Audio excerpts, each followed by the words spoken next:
جب شدید موسم میں کوئی ریڑھی والا 30 روپے کی چیز 50 روپے میں بیچ کر آپ کو لوٹنا چاہے تو لٹ جایا کرے۔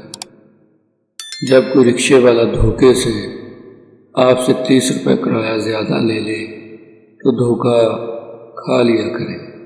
جب آپ کے گھر کی کام والی بیماری اور نکاحت کے باعث کبھی کام چوری کر جائے تو آپ بھی آنکھیں چرا کر انجان بن جایا کریں، کیونکہ ہم خود بھی سارا دن نہ جانے کتنی بار رب عرش کو دھوکہ دینے کی کوشش کرتے ہیں اور وہ سب کچھ دیکھنے کے باوجود بھی نظر انداز کر جاتا ہے۔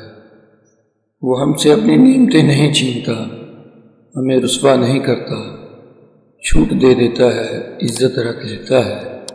اس کی ذات اونچی ہے، وہ انسانوں کی بڑی سے بڑی خطا کا بھی بھرم رکھ لیتا ہے۔ خود کو بلند کریں، دوسروں کی طرف سے اتنا نقصان برداشت کر لیا کریں جس سے ہمیں کوئی فرق نہیں پڑتا یا جو قابل برداشت ہو۔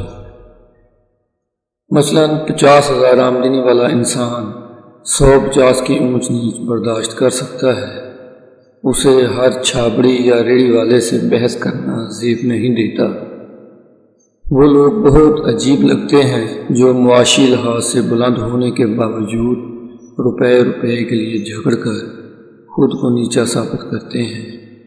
اپنا ایک مقام بنائیں، اپنی آمدن، طاقت، ہمت اور برداشت کے حساب سے خود کے لیے ایک معیار متعین کریں اور خود کو اس سے نیچے نہ گرنے